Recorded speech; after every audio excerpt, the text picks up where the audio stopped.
masones de grados bajos son intencionadamente engañados por masones de grados altos, ¿no? Siempre bebía un vaso de agua por la noche, se lo dejaba en la mesilla y tal. Dice, y cuando me estaba saliendo de ahí, cada mañana el vaso aparecía negro. Hasta que lo hablé con un amigo y me dijo, prueba a poner agua bendita al lado. Y al día siguiente, el vaso normal estaba negro, el agua, y el agua bendita no. Como que se empiezan a manifestar el mal en cosas más paranormales, de tipo brujería, cuando te empiezas a salir de eso. Cuando hay conciertos, es como una especie de ritual. Yo creo que es una nueva manera de, por así decirlo, brujería. A través de, se alimentan de la energía de la gente en grandes eventos. Y hacen cosas que parecen ritualísticas en el escenario. Y todas hacen lo mismo. Yo he visto imágenes de Madonna, Katy Perry. Casi todos los presidentes de historia de Estados Unidos han sido masones. Algunos no. Por ejemplo, Kennedy no lo fue. Pero todo el gabinete de Kennedy eran masones. Entonces, al final, ¿qué le pasó a Kennedy? Hizo un discurso contra las sociedades secretas. Y todos sabemos cómo acabó Kennedy. O sea que para mí es evidente. Hay un montón de gente, de artistas que hacen esto. Pero muchísimos. Esto, ya no te digo esto, ¿sabes? Que es el ojo dentro del... Porque todos hacen lo mismo. Muy bien, pues hoy estamos con Pablo, un invitado que sabe muchísimo sobre masonería, aunque la primera pregunta quiero que sea, ¿cómo es que sabes tanto de masonería y has decidido no ser masón? Pues gracias, lo primero, por invitarme a vuestro espacio. Encantado de estar aquí.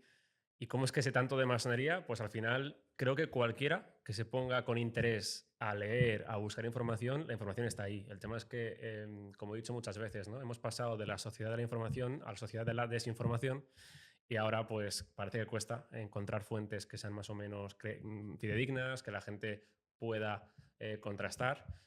Hay mucha gente que habla de muchas cosas y es difícil pues llegar a una conclusión de, oye, esta fuente me la creo porque es X o porque tiene una financiación X, ¿no? Muchas veces cuesta separar esto, ¿no? Porque ves que los grandes medios, que, entre comillas, oficiales, oficialistas, pues tiras del hilo y ves quién les financia y todo lleva lo mismo, ¿no? Entonces, para mí no es una información fiable porque no es objetiva, dado que está comprada por la misma gente. Pero cuando hablamos de un tema como la masonería, que tiene libros muy antiguos, cuando no podía haber tantísimo control a priori, y había libros escritos por masones para masones, que a día de hoy, pues como se ha universalizado todo, se pueden ver, son accesibles, pero en su momento no. Y recurres a esos libros y ahí es cuando te das cuenta de, oye, pues todo lo que estoy leyendo, al final hay cierta parte de uno mismo de saber atar los cabos o hilar los puntos y sacar conclusiones, pero no es algo que, o sea, yo no saco información porque yo no soy masón, como decías al principio, entonces yo no estoy desvelando nada que solo sepa yo, por ejemplo, y que esté traicionando a la masonería porque yo no me he iniciado nunca, no estoy incumpliendo un juramento, simplemente estoy leyendo lo que otros masones y críticos de la masonería, historiadores, expertos en el tema, han publicado en sus libros. Entonces, al final, comparto lo que leo, nada más. ¿Y por qué no soy masón? Porque para mí, esto lo he comentado también alguna vez, yo nunca voy a defender algo que es secreto, o sea, algo que no... Y sobre todo si hablamos del secreto con el poder, ¿no? Al final tienen mucho poder en el mundo, por mucho que muchos digan que no, influyen en la sociedad que se está creando y a mí lo que no me gusta es que haya una gente que tiene un poder de influencia en el mundo y que no compartan lo que hacen. Entonces, porque no me parece democrático, no me parece que sea positivo. Al final, las cosas que son buenas siempre se cuentan. Cuando tienes una buena noticia la compartes, no te la guardas. Si te guardas las cosas es o porque no crees que es bueno o porque crees que la gente no está preparada, cosa que para mí tampoco es positivo porque te consideras por encima. ¿Quién eres tú para considerar que la gente está o no está preparada? O bien porque sabes que no es la verdad o que no se debería saber. Entonces, en cualquier escenario no comparto esa visión y aparte, pues eso, cuando vas investigando un poquito más o vas empatizando más con ellos y te vas como haciendo masón, que a mucha gente le pasa, ¿no? Mucha gente que a priori son críticos de la masonería, al leerlo les convence y se hacen masones o como llamarían ellos profanos útiles, es decir, que son, o también masones sin mandil, es decir, que no te has iniciado, pero tu doctrina es como la de los masones, o bien te pones incluso más en contra, como me pasa a mí. Cuanto más leo, más contrario soy a la masonería, pero con hechos, con lo que leo, ¿no? Entonces, por esa razón, no seré nunca masón. Y vale, Pablo, para la gente como yo, por ejemplo, que no sabía lo que es la masonería hasta hoy día, hasta hoy, para ti, ¿cómo definirías la masonería? ¿Qué es? Pues hay muchas definiciones. La que, digamos, está más aceptada por parte de los propios masones es aquella que dice que es una ciencia moral velada por alegorías, ilustrada por símbolos, ¿vale? Es decir, es como, eso traducido un poco a que lo entendamos todos, es como una manera de mejorar moralmente, según dicen ellos, mediante leyendas, mitos, alegorías y también con los símbolos. Ahí entramos ya en la parte esotérica, porque siempre hay un esoterismo implícito en la masonería, que es aquello que es más esotérico, quiere decir que está dentro digamos, del templo, ¿no? Exotérico sería fuera, esotérico dentro. Entonces, todo tiene siempre ese doble significado y hay un significado esotérico que es el que no se comparte, que está relacionado con los símbolos, con rituales y todo esto. Saliendo de esa definición, otra definición también muy aceptada, la dice, por ejemplo, un masón en su libro que se llama ¿Qué es la masonería? Define justamente esto, ¿no? Dice que es la última escuela iniciática de Occidente, entendiendo como que siempre ha habido escuelas iniciáticas en la historia de la humanidad, y las escuelas iniciáticas eran receptáculos para un selecto grupo de iniciados, que eran pues o los sacerdotes de la época o los poderosos, siempre tenían acceso secreto que no era compartido con la plebe o con el vulgo, y era un conocimiento que solo ellos tenían entre sí. Esto evolucionó con la historia, ¿no? Pasamos del Antiguo Egipto, que muchos empiezan ahí, luego Grecia, Roma, Edad Media con los templarios, y ha ido evolucionando hasta el día de hoy. Y a día de hoy ellos se consideran los últimos herederos de ese conocimiento ancestral, original, que no se comparte con la sociedad, ¿no? Siempre hay una parte que ellos deciden compartir, que es aquella que dice que son muy filantrópicos, que quieren mejorar la sociedad, que quieren ser un poco el fundamento del progreso de la humanidad, pero hay una parte que nunca comparten, que es la parte esotérica que decía antes. De hecho, ellos tienen hay un símbolo masónico que no mucha gente conoce, que es Jano, Jano Bifronte, que es el dios de las dos caras. Y eso se puede como entender como que hay una parte que mira hacia afuera, que es la que comparten, y otra parte que mira hacia adentro, que es lo que no se comparte, ¿no? Pero como digo, hay mucha bibliografía y libros que te explican un poco rituales y cosas que por parte de masones que se han jugado incluso la vida por publicarlo, porque eso estaba prohibido. De hecho, sigue habiendo juramentos que te lo impiden. A día de hoy no tiene tanto sentido quizá hacer ese juramento porque ya hay muchas cosas publicadas, pero aquellos masones, pues por ejemplo como William Morgan, que escribió los rituales de grados 1, 2 y 3, fue de los primeros que lo publicó, se lo quitaron en medio, se desapareció y murió. Entonces, gracias a esa gente que dio la vida por eso, a día de hoy, cualquiera que tenga interés pues puede leerlo y puede ver lo que es, ¿no? Luego me traigo aquí algunos libros, no todos, pero sí que me he querido traer aquí este, que es de un masón de grado 99 del rito de Memphis Misraim, que no es tan conocido, que habla de la parte más esotérica y del origen luciferino de toda la doctrina de los masones. ¿Vale? Luego, si queréis, podemos entrar un poquito más en esto, pero al final todo lo que digo está fundamentado en bibliografía. No me saco nada de la manga. Obviamente, todo lo que leo me genera una opinión propia. Nadie es objetivo. O sea, todos tenemos un sesgo y con lo que leemos vamos generando nuestra propia opinión, pero no me invento nada. Y de todos estos libros, que ya han revelado muchísimas cosas sobre los masones, ¿hoy en día quedan cosas por revelar? Pues me imagino que sí, claro, me imagino que sí. Cada vez se saben más cosas, cada vez se filtran sobre todo más cosas, pero no sé hasta qué punto, o sea, sí que todo lo que se ha filtrado hasta ahora, lo que se ha publicado, te lleva a, como decía, ¿no? A ver una doctrina en la masonería que te lleva a un punto concreto, pero te pone un poco en ese camino. Me imagino que la parte más secreta de todo no se sabe, ¿no? Para ellos uno de los mayores secretos es la propia vivencia, que es la gnosis, ¿no? El aprendizaje por ti mismo, y es algo que mucha gente me critica, me dice, ¿cómo puedes saber lo que es la masonería si no eres masón? Y en ese sentido es verdad que yo no tengo esa gnosis que ellos dicen practicar o que ellos practican, pero tampoco me hace falta para saber a nivel teórico lo que han publicado muchos masones, lo que hacen y lo que, digamos, la doctrina masónica. Entonces, esa definición de, o esa, digamos, objeción que me hace la gente de como no eres masón, no puedes saber de la masonería, me hace gracia porque hay una parte que es, no sabes lo que es la experiencia masónica, eso te lo compro, pero el decir, como no eres masón, no puedes hablar de masonería, es como decir, como no eres, no quiero decir ciertas palabras, ¿no? Lo que empieza por N de la Segunda Guerra Mundial, no puedes saber lo que es eso, ¿no? Entonces, digo, bueno, pues tú sabes lo que es eso y lo eres, entonces es lo mismo, ¿no? O por ejemplo, como no has vivido, es como decir, los historiadores que son expertos en la Edad Media, por ejemplo, especializados en la Edad Media, o en cualquier época anterior al siglo XIX, o perdón, siglo XX en este caso, como no han estado allí, no me creo nada de lo que dicen. Aunque sean expertos en esa materia, pero como tienes que vivirlo para que seas creíble, pues cualquier historiador que hable de siglos anteriores al 20, nadie se lo va a creer, porque nadie ha estado allí para vivirlo, ¿no? Entonces, al final son argumentos para mí muy pobres, porque ya te digo, me he leído a día de hoy más de 30 libros sobre masonería, o sobre sociedades secretas también, como para tener un criterio formado. No con opiniones, que obviamente lo que decía, me genero mi propia opinión, pero basado en hechos, en libros, en datos.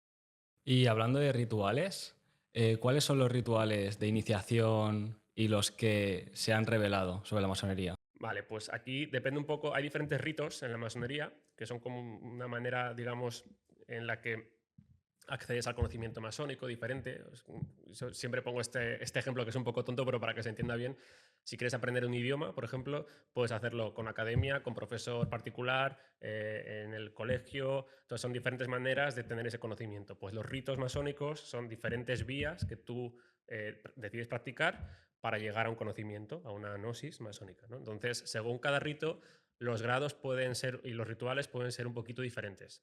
Entonces, por ejemplo, los grados de aprendiz, compañero y maestro, que son respectivamente el primero, segundo y tercero, son comunes a todos los ritos, ¿vale? Masónicos. Si no tienen esos 3 grados, no es masonería. Luego, de ahí para arriba, cada uno va por su lado. Cada rito, pues tiene el escocés antiguo aceptado, tiene 33 grados, el de Memphis Mizraim, que es el que decía de este masón, tiene 99, el de emulación son los 3 grados originales, que es más inglés, el de York tiene 13, o sea, al final son diferentes ritos.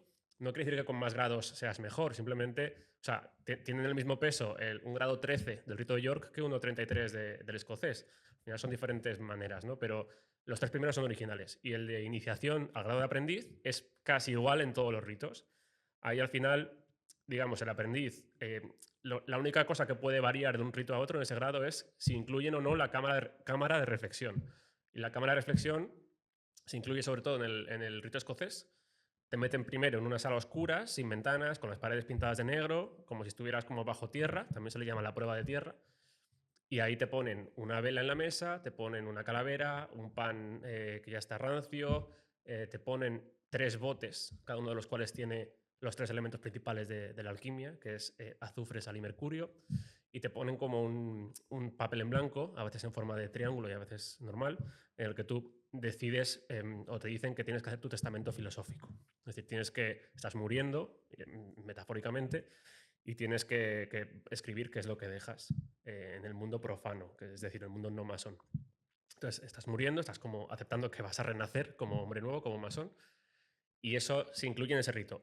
Por ejemplo, el de emulación, que decía antes, que es más inglés, no incluyen esto de la cámara de reflexión o la prueba de tierra, sino que pasas directamente a lo que pasaría también en el escocés después de esta muerte simbólica, que es que te meten en la logia con los ojos vendados, con una pierna del pantalón remangada, tienes la camisa desabrochada y estás con el hombro izquierdo, en el grado de aprendiz, el izquierdo, fuera, o sea, estás como desnudo. Te hacen sentir como muy humilde, muy pobre. De hecho, tienes que dejar todas las riquezas profanas, todos los metales que llaman, en la cartera, las llaves, el reloj, todo lo que sea que te ate al mundo profano, lo dejas fuera y entras sin nada. Y además te hace sentir como muy vulnerable porque estás con los ojos vendados, estás medio desnudo, te llevan con una cuerda al cuello, es todo muy, todo muy fraternal, como se puede ver. Y además al principio, nada más entrar, te frena, te para, que sientes como un pincho, como si fuera una espada, a veces es la punta de un compás, en el hombro. Y es como una amenaza, ¿no? Es una amenaza doble. Tienes la cuerda y tienes lo que te esté pinchando en el pecho. Y ahí ellos te dicen que el significado simbólico de eso que te está frenando inicialmente es, primero, una amenaza de, ojo, que estás entrando en una sociedad discreta, según ellos, secreta, según la gran mayoría, y no puedes compartir lo que vas a conocer aquí dentro. Y también esa espada es como, pero por otra parte, todos los hermanos tenemos nuestra espada para defenderte en el caso de que estés en problemas. ¿Vale? Entonces, eso es lo primero. Entonces, ya cuando accedes, te mueven por la logia, pierdes un poco la noción de dónde estás, te desorientan. Hay mucho ruido, están el resto de hermanos que están, digamos, presentes en la ceremonia de iniciación, están haciendo ruido como para generar como confusión, te desorientas. Y cuando te presentan ya delante del venerable maestro, te dicen, dado que vienes en estado de oscuridad, ¿qué es lo que más deseas? Tienes que decir luz. Entonces dice, pues que así sea. Entonces te quitan lo que te tapa los ojos, la venda, y por lo visto lo normal es que como estás acostumbrado a la oscuridad, la luz que hay como que te ciega un poco, ¿no? Porque has estado mucho tiempo sin ver y es lo que se busca, ¿no? Que te deslumbra esa luz, ese conocimiento. Ese es el ritual de iniciación así en corto. Tienes que aprenderte lo que vas a decir y tal. Tienes que hacer el juramento que vas repitiendo detrás del venerable maestro, que esto es interesante porque estás jurando algo que aún no sabes, supuestamente. Si te lo has leído como yo, sí. Pero el que se está iniciando sin haber leído nada está haciendo un juramento en ese momento sin saber lo que está jurando. Porque repites detrás del maestro. Y ese es el de iniciación. El de compañero, que es el paso al segundo grado, es muy parecido, pero al revés. O sea, es el otro hombro, la otra pierna, también con los ojos vendados. Hay otra parte que tienes también que memorizar y tal. Y el de maestro empiezas ya a entrar en lo que es la doctrina masónica, ya la leyenda masónica, en el que se te presenta la leyenda la gran figura de la masonería, que fue el constructor del templo de Jerusalén inicial, que era Hiram Abiv, el constructor de Tiro, de la ciudad de Tiro. Bajo órdenes del Salomón, rey Salomón. Y ahí te cuentan la leyenda, porque no hay evidencias más que en la masonería de que eso haya pasado. O sea, en la Biblia aparece el rey Salomón, aparece Hiram Abiv, pero no cuentan lo que los masones cuentan, que es que cuando estaban cerca ya de finalizar la obra, la construcción del templo de Jerusalén, hubo 3 compañeros masones, es decir, segundo grado, que en ese momento no había más, el maestro ya era Hiram Abiv, que querían el secreto del maestro, querían que les compartiera el secreto del maestro. Entonces le amenazaron a Hiram Abiv y al final el maestro, Hiram, no quería compartirlo, se mantuvo fiel y le mataron. Entonces al final, bueno, es una leyenda un poco larga, les pillan, tal. Y la leyenda del ritual del grado 3 de maestro, tú representas como esa leyenda, tú eres como el que te están matando los 3 compañeros masones. Simbólicamente te están como golpeando, te tumban sobre un ataúd, que puede ser o bien real, como se hacía antiguamente, o bien un tapiz con un dibujo del ataúd, y te levantan como que estás resucitando, estás muriendo y resucitando como maestro masón. Eso ya tiene una connotación un poquito más tétrica o siniestra, si se quiere ver, porque estás muriendo otra vez. Recordemos que en el grado inicial, el aprendiz, el rito escocés, estás muriendo simbólicamente con tu testamento, y en el grado tercero estás muriendo otra vez para renacer como maestro masón. O sea, mueres 2 veces. Y de ahí en adelante, pues te van contando la leyenda masónica de toda la historia legendaria de la masonería, de lo que pasó después, y vas aprendiendo cada vez más. Luego hay un rito, que es el arco real, que te cuenta, después de haber sido maestro masón, que te cuenta la leyenda del segundo templo de Jerusalén. O sea, cuando lo destruyen y lo vuelven a construir, es la leyenda de la reconstrucción del templo y la palabra perdida, que es lo que busca la masonería, que puede ser una metáfora de lo que queráis, la palabra perdida. En ese rito la encuentran y es el nombre auténtico de Dios, que es Yabulón, que Yabulón es un sincretismo de 3 dioses, Yahvé, Baal y Osiris. O sea, al final es un paganismo, un secretismo religioso de 3 dioses, que para ellos es el dios real. Ahí ya para mí entra la primera viene de antes, ¿no? Pero una de las razones fundamentales de la incompatibilidad de la masonería con cualquier religión que contemple que Osiris y Baal no pueden ser dioses igual que el dios, por ejemplo, musulmán o el dios católico, ¿no? Me estoy enrollando muchísimo, ¿eh? Paradme No, cuando no. queráis. Pero siempre veo que hay el número 3 o múltiplos del 3. O sea, nivel 33 o grado 3 o incluso 99, que también es un múltiplo de 3. Sí. ¿Por qué hay tanto 3? La numerología es clave en la masonería, igual que cualquier sociedad ocultista o esotérica, los números tienen mucha importancia, ¿no? Esto bebe mucho de la cábala, por ejemplo, que tiene mucha vinculación con la masonería. Tienen siempre como buscan significados detrás de las cosas, ¿no? Y están obsesionados con este tipo de numerología, esoterismo y tal. El 3, según qué vertiente de la masonería, puede significar diferentes cosas. Se suele atribuir el número 3 al aprendiz, así como el 5 es el compañero y el 7 es el maestro. El 3 se puede interpretar como la Trinidad, si eres más cristiano, aunque para mí es incompatible ser cristiano y ser masón. El 33 es el grado más alto del rito escocés antiguo aceptado. al final me leí un libro que hablaba mucho de las edades que tiene pues el masón según va subiendo de grados. A veces tienes simbólicamente 3 años, como el aprendiz, a veces tienes como 12, no recuerdo las edades, o 15, y como que le dan un porqué a los números que es totalmente arbitrario. O sea, se inventan el 15 significa no sé qué. Vale, pues porque tú lo dices. O sea, al final, los masones son muy primero, tomar significantes y darle significados nuevos, es decir, coger algo que ya existía y para mí ahora significa esto. Y segundo, mucho, pues como la propia definición que comento al principio, ¿no? Mucha leyenda, mucha alegoría y les dan como significados arbitrarios a las cosas. Entonces, pues los números significan el 3 aprendiz, tal. Hay, lo que os digo, muchísimo de ocultismo en la masonería. Cuanto más vas subiendo, más vas viendo que hay cosas que el aprendiz no se imaginaba que podía haber. Hay masones que nunca llegan a eso. Ahí entraríamos en la masonería invisible, que la decía, por ejemplo, o la defendía Manly Palmer Hall, que era un ocultista canadiense muy reconocido en la masonería, muy respetado, un filósofo masón de grado 33, por cierto.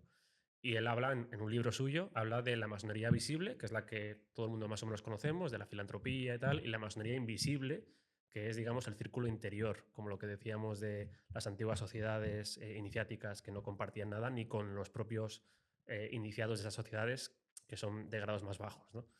Y él habla de la masonería invisible, que es la que tiene la parte más esotérica y ocultista.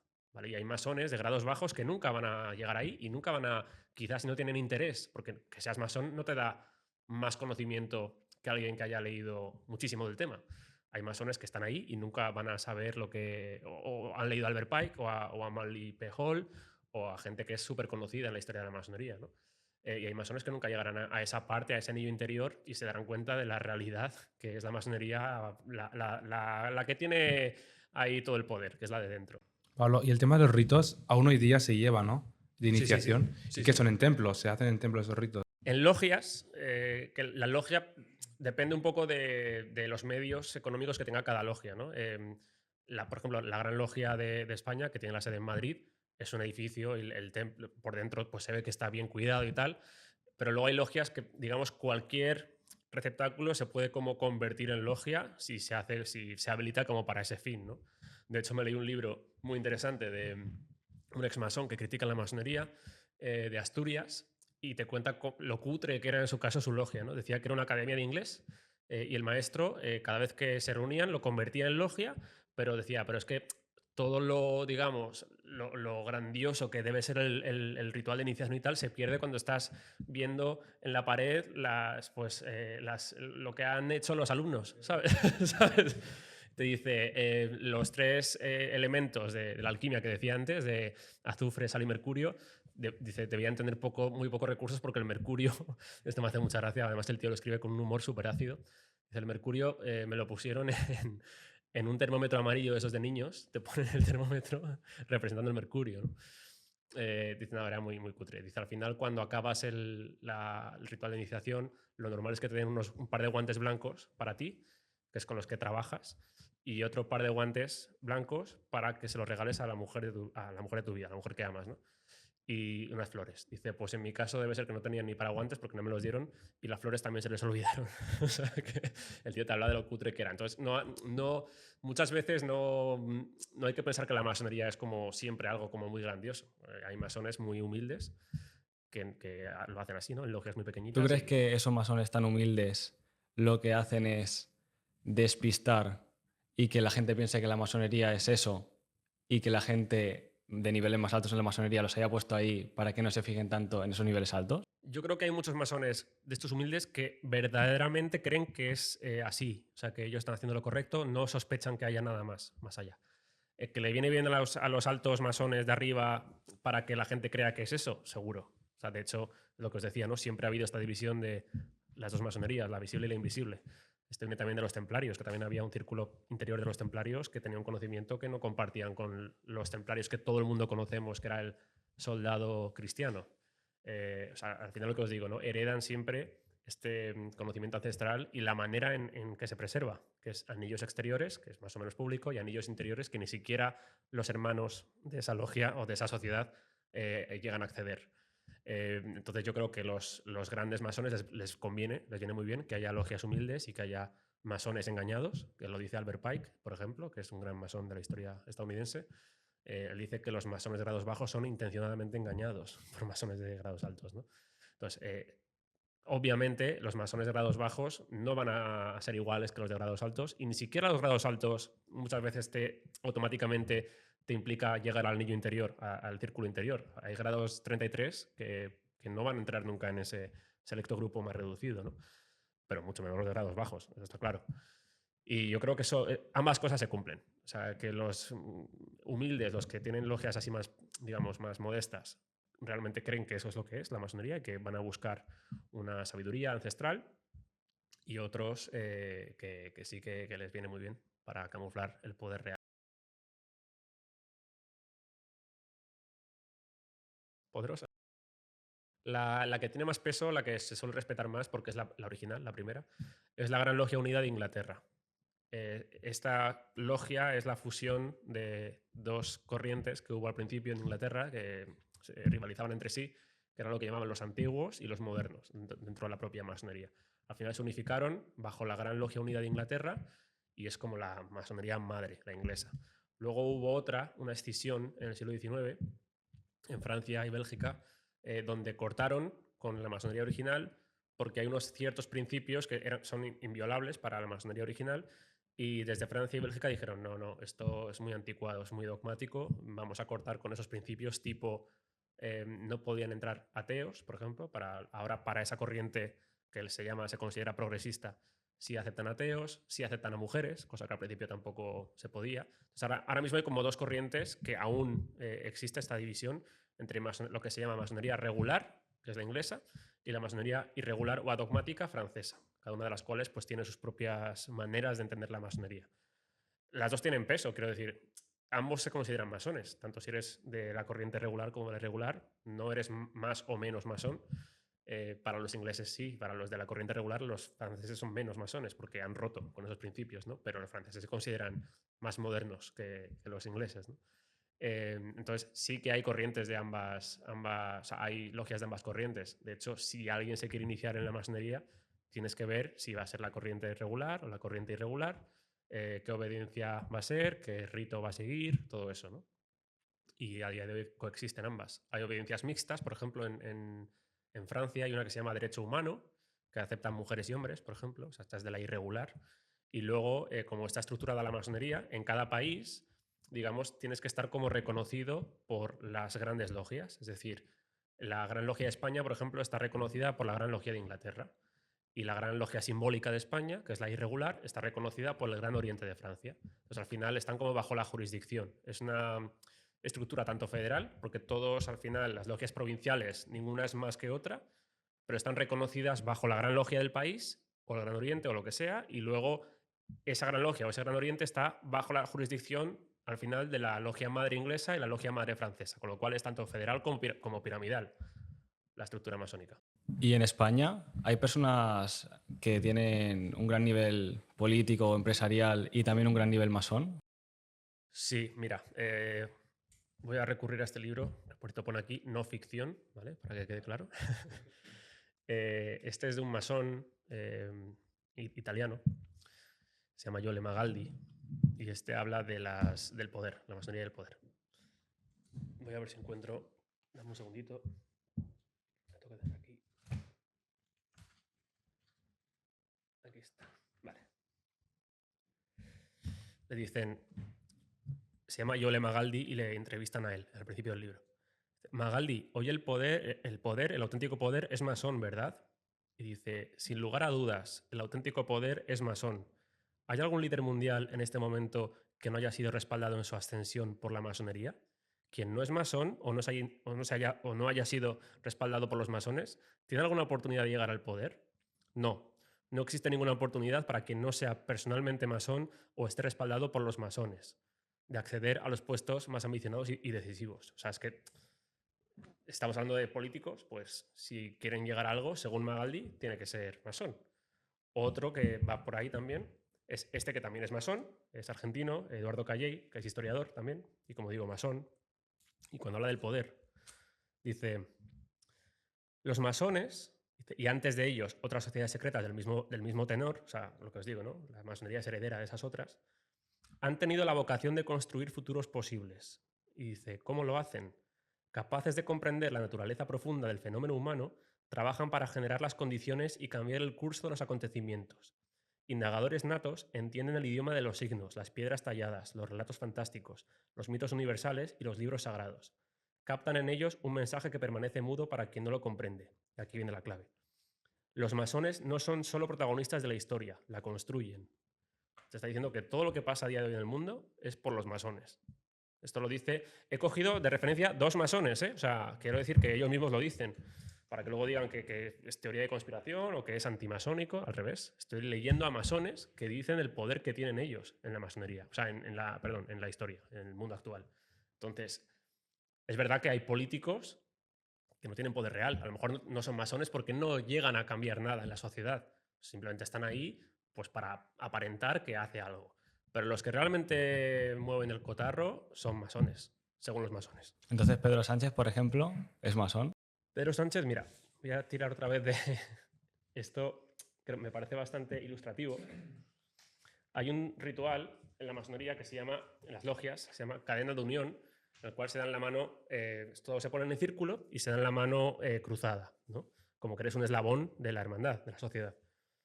Aquí he cogido varios ejemplos. Este es el original, ¿vale? Se puede ver, no sé si se ve, que se están dando la mano cruzada, ¿vale? Es con el mandil, esto es un masón. Aquí tenemos a Pedro Sánchez en las primarias, dando la mano cruzada. ¿Vale? Aquí tenemos también a Obama haciendo lo mismo y a Laporta también. ¿Vale? Yo no doy la mano así. O sea, a mí no se me ocurre dar la mano así. No quiere decir que lo estén haciendo para mostrar que son masones, pero a lo mejor es que les sale naturalmente dar la mano así de tanto que lo hacen, porque en cada reunión masónica, que se llaman tenidas, las reuniones masónicas, se hace ese ritual de hermandad. Entonces, si lo normalizas porque cada mes que se reúnen lo tienen que hacer, pues oye, ya me sale natural dar la mano así. Ya no me parece raro. Yo veo esto y digo, a mí no se me ocurre dar la mano cruzada en ningún momento. O sea, no me parece natural, pero esta gente lo está haciendo. Entonces, yo dudo mucho que un presidente de un país llegue a ser presidente sin ser masón. Eso para empezar, no te dejarían. Y segundo, estamos viendo que hay ciertas coincidencias, casualidades. Yo es que no creo en la casualidad, pero, por ejemplo, un gesto que hizo Sánchez en las primarias coincide con la cadena de unión masónica. Entonces, no sé, igual soy mal pensado, pero yo creo que sí. O sea, que dirías que el poder de la masonería ya es exagerado, ¿no? O sea, llega un momento que o sea, son los que mueven el mundo, más o menos. Ahí entraríamos también a hablar de los Illuminati, que es una sociedad que empezó siendo diferente de la masonería, pero se infiltró en la masonería y utilizó la masonería para diseminar su doctrina Illuminati, que era mucho más radical y mucho más de control del mundo, mucho más que los masones. Oficialmente duró muy poquito tiempo, se la ventilaron porque vieron el poder que había, el elector de Alemania en aquel momento, en el siglo XVIII a finales, o principios del XIX, y se la cargaron oficialmente. Pero ya se había infiltrado en la masonería. Entonces, hay masones que dicen que ya era tarde, que vieron el peligro ya después de los Illuminati porque cambiaron la doctrina original de la masonería o digamos, es que es un poco complicado de entender, pero como la masonería viene de diferentes corrientes, la masonería original, la de los constructores, eran cristianos porque eran los que construían físicamente templos y catedrales y iglesias en la Edad Media. Entonces tenían un componente cristiano y luego llegan los Illuminati y quieren descristianizar todo, ¿no? Entonces hay masones de esa corriente original un poquito más cristiana que vieron el peligro de los Illuminati y no estaban a favor, pero ya se infiltraron, ya era tarde y ya... Mi teoría a día de hoy es que han seguido dentro de la masonería con los años y a día de hoy casi lo que vemos a nivel de poder global es más de Illuminati prácticamente que de masones. Van de la mano a día de hoy. Es difícil a día de hoy separar Illuminati de masones porque ya os digo que se mezclaron. Pero originalmente no era lo mismo. ¿Y los Illuminati están más relacionados, puede ser, con el demonio, Lucifer y todo esto? Esto es la masonería también. Mira, por eso he traído aquí un libro. Es que me imaginaba que podíais preguntar esto. Este es el que os decía al principio, ¿vale? Este es el grado 99 de aquel rito. Y aquí hay una parte en la que él cuenta la leyenda original, o sea, de dónde viene el constructor del templo de Jerusalén, que os he dicho, la figura más importante de los masones, que fue Hiram Abiff. Entonces te dice aquí, empieza diciendo, a ver, espera, así está aquí.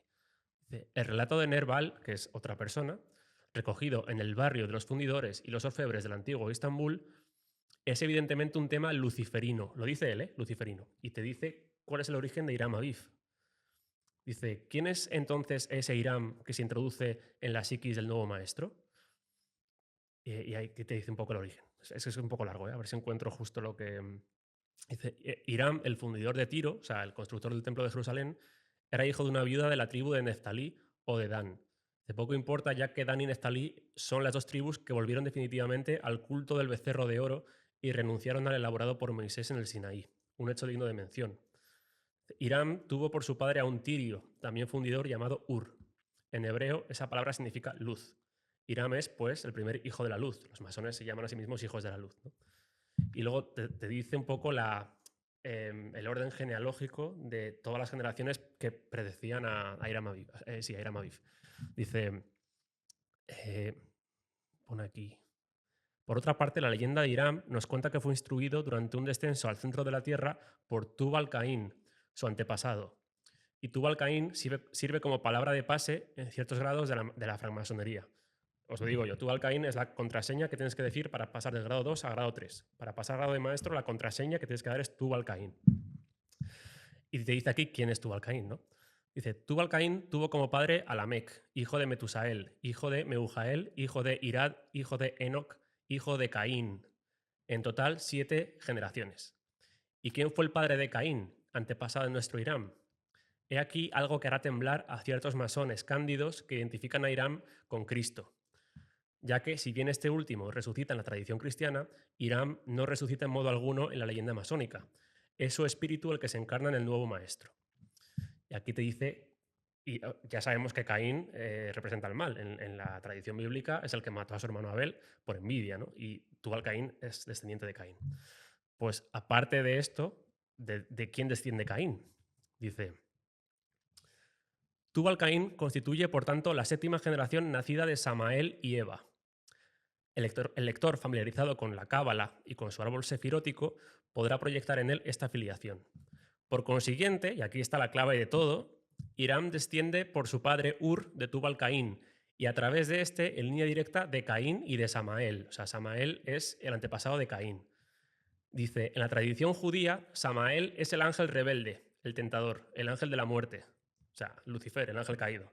Dice que Caín es descendiente de Samael, que es el ángel caído, y de Caín, después de 7 generaciones, nace Tubal-Caín, que es el antepasado de Hiram, que es el que construye el templo, que es la figura más importante de los masones, ¿no? Entonces, una vez me preguntaron, porque es verdad que en algunos ritos, en algunos grados, es todavía más luciferino, pero me dicen, oye, ¿y los masones que no siguen ese rito son también luciferinos? Y me pareció muy buena pregunta, porque como decía antes, los 3 primeros grados son comunes a todos los ritos, y este es el del grado 3, que es común a todos los ritos.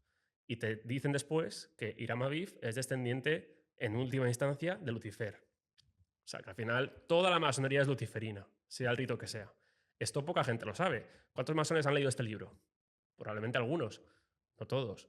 Entonces, lo que os digo, ¿no? No tengo que estar en la masonería para acceder a lo que publica, que me imagino que este libro estaba pensado para masones de altos grados. No creo que el tío publicara esto pensando que cualquiera puede leerlo.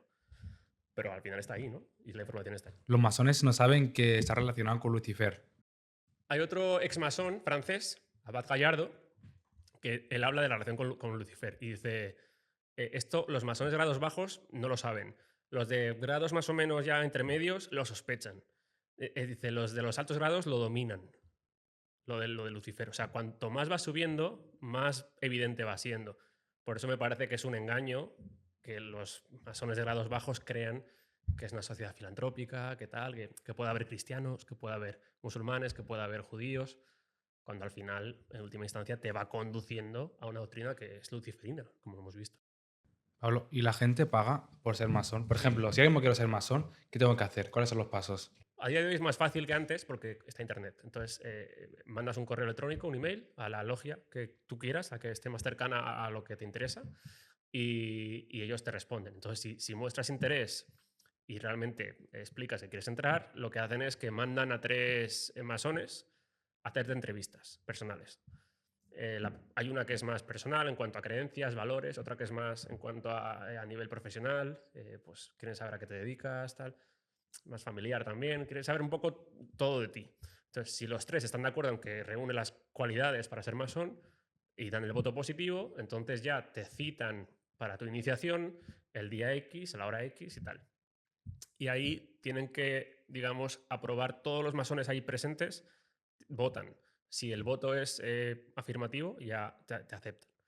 Pero hay cuotas que tienes que pagar, tanto unas mensualidades, bueno, no sé si es anual o mensual, eso ya no lo sé, y luego también por cada, no sé si esto pasa en todas las audiencias, pero sé que en muchas, por cada grado que asciendes tienes que pagar. Entonces al final yo creo que por eso te hacen una entrevista también a nivel laboral, a ver si eres pudiente, si puedes pagarlo, porque si no, no les interesa. Y de lo que hemos hablado antes de todo el tema más luciferino, también con los Illuminati he visto mucho que cuando hay conciertos es como una especie de ritual, algo así, puede ser. Yo sí, yo creo que sí. Yo creo que son rituales encubiertos en conciertos, en eventos, algo que a lo mejor antiguamente no se podía hacer porque no había estos medios, pero ahora sí. Y es para mí, esto ya sí que es, lo separo de lo que he leído, esto ya es mi creencia, en base a mi opinión fundada.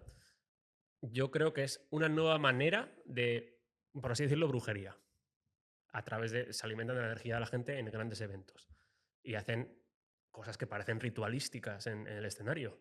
Y todas hacen lo mismo. Yo he visto imágenes de Madonna, Katy Perry, todas estas, las cantantes haciendo como si fueran brujas en el escenario con fuego y con toda la coreografía de la gente alrededor, los bailarines con cabezas de cabras, cosas que dices, tío, pero ¿qué es esto? La gente no lo ve, porque como es música y es un show, no, se camufla, pero no pasa por casualidad y que además se cumpla ese tipo de espectáculo en muchos cantantes diferentes. Daddy Yankee también, uno de sus últimos discos, creo que tiene la cabra en la portada y en el escenario la imagen detrás era la cabra enorme, delante de todo el mundo.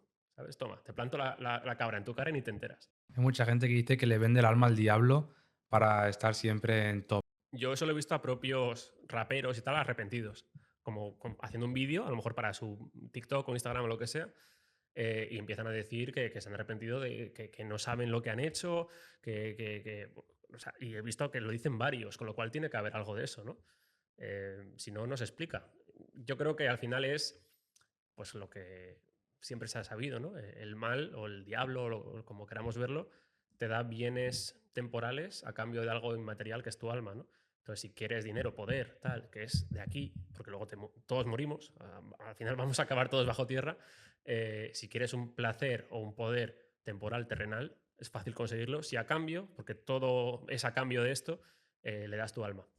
Entonces, no sé lo que es dar el alma al diablo, no sé cómo es. Me imagino que habrá algún tipo de ritual que comprende sacrificios de algún tipo, que también pasa, por lo que he podido leer. Entonces, me imagino que va un poco por ahí. Si estás dispuesto a pasar por ese aro de hacer este tipo de sacrificios muy turbios, entonces te damos poder, riqueza y tal. Pero ya has tenido que pasar por cosas que están mal, que son sacrificios humanos, que son rituales muy, muy turbios. Y yo, desde fuera, una persona que a simple vista no lo entendería, por ejemplo, en un concierto, que Daddy Yankee ponga la imagen muy grande de una cabra, ¿qué hace eso? ¿Sabes lo que quiero decir? ¿Qué provoca? ¿Qué efecto produce? Sí, ¿qué provoca? Ahí ya no estaríamos especulando. O sea, no lo sé porque como no estoy ahí metido, no sé lo que haría eso, ¿no? Pero yo creo que se nutren de la energía, esa es mi especulación, se nutren de la energía de la gente. Y la energía vinculada a un símbolo. Entonces le estás dando fuerza a ese símbolo. Yo creo que esa es una de las razones para mí por los que usan los símbolos delante de la gente. Primero, para normalizarlo, porque al final cuanto más normalizado está, la gente menos habla, menos sospecha. Y segundo, porque estás dando ese poder a ese símbolo.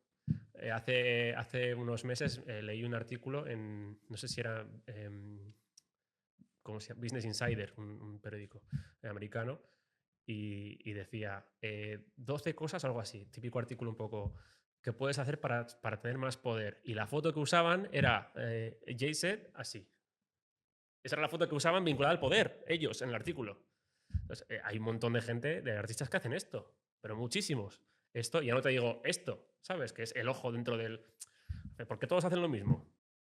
O Jim Carrey, ¿no? Cuando sale en la entrevista aquella con la lengua también. Sí, eso es... yo nunca sabré, nunca he podido saber si eso era para él mismo rebelarse contra ellos o hacer un poco ese juego que parece que se revela, pero es parte de eso. No lo sé, no lo sé. Porque luego estuvo con Jeffrey Epstein y tal. ¿Eso tiene que ver con la masonería? Porque luego me parece que estuvo en la lista, ¿no puede ser? Ahí es que se han filtrado listas que son auténticas y otras que no. Entonces, hay algunos que son evidentes, que han estado ahí. Jim Carrey no te sabría decir, es probable. Al final, luego también hay gente que está en la lista y que a lo mejor les han invitado y que no han hecho nada y se han echado para atrás. Ahora, si coges a Bill Gates, que ha ido 27 veces, o a Bill Clinton, no me acuerdo uno de los dos, ha ido, si vas una vez y ves lo que hay, y vas otra vez, y vas otra vez, hasta 20 y pico veces, pues es muy poco defendible que no supieras lo que estaba pasando. Creo que, por ejemplo, Michael Jackson es uno que dicen que fue, pero que dijo que no quería que le hiciera ningún masaje la chica ni nada. Y eso confesado por la chica. ¿Y eso tiene que ver con la masonería, la isla? Eso ya son rituales de los poderosos. O sea, al final sería como más Illuminati. O sea, la cúspide de todo este poder sí que practica estos rituales ya más turbios, más difíciles de entender para la gente de a pie, que no entenderíamos que pueda haber tanta maldad. Pero ellos al final, como viven en un entorno, en una burbuja donde eso se normaliza, porque todos lo hacen, para ellos es normal. Y de hecho, si desde niño ya te meten en esos círculos, ya es lo que has vivido toda tu vida, con lo cual no te parece mal o raro cuando eres mayor seguir haciéndolo porque lo has visto hacer. Hay un libro que he traído aquí. He leído de qué va, porque como funciona para mí todo esto es que empiezo con un libro, hay referencias a otro, entonces me lo leo. Entonces, hubo un libro que iba de los Illuminati y hablaba de este libro. Entonces, lo he querido comprar, aún no me lo he leído, pero sé de lo que va. Se llama The Franklin Cover Up, está en inglés, y es un senador ex senador, en este caso de Nebraska, se llama John DeCamp, que él habla como, además de ser senador, él es abogado, y habla de cómo le vino un caso de un niño que dice que él había abusado de él y que había visto delante de él cómo mataban a otro niño. Y entonces entrevistando al niño, entrevistando al niño y tal, sacando un poco la información, le condujo o le hizo una referencia al sitio en el que había pasado esto y decía que era un parque enorme, como un bosque, más que un parque, un bosque con una figura, una estatua de un búho muy alta. Entonces, investigando esto, John DeCamp llegó a averiguar lo que era el Bohemian Grove. Bohemian Grove es un club secreto de la élite mundial que se reúne todos los veranos, 2 semanas, el mes de julio, en un campamento al norte de California, que es justamente eso. Es un campamento súper secreto que tiene una escultura, una estatua de un búho de 12 metros, bajo la cual se hacen, en la iniciación, o sea, cuando se hace la apertura de las 2 semanas del campamento, hacen como un ritual, un sacrificio falso de una efigie humana a tamaño real, de papel maché, que lo queman, como si estuvieran sacrificando a una persona. Es lo que se sabe oficialmente. Y no solo eso, sino que hay altavoces y ponen como, cuando está pasando eso, ponen como gritos de la persona como si estuviera muriendo de verdad. Dicen que a día de hoy se ha suavizado y que antiguamente lo hacían de verdad. Entonces, eso es un poco lo que se sabe, pero lo que dice este niño que estuvo ahí, es imposible que el niño supiera lo que era eso, simplemente recordaba dónde había estado y lo que había visto, y lo que él había hecho y había visto, ¿no? Que habían abusado de él y que había visto cómo mataban a otros niños. Entonces, por eso el libro tiene aquí, pone Child Abuse, Satanism and Murder in Nebraska. O sea, abuso infantil, satanismo y asesinato en Nebraska. Esto es lo que no se sabe, lo que nunca se cuenta. Pero Epstein, la isla de Epstein, son prácticas parecidas. Yo no sé si había ahí este tipo ya de temas, ya incluso de sacrificio, pero tema sexual sí.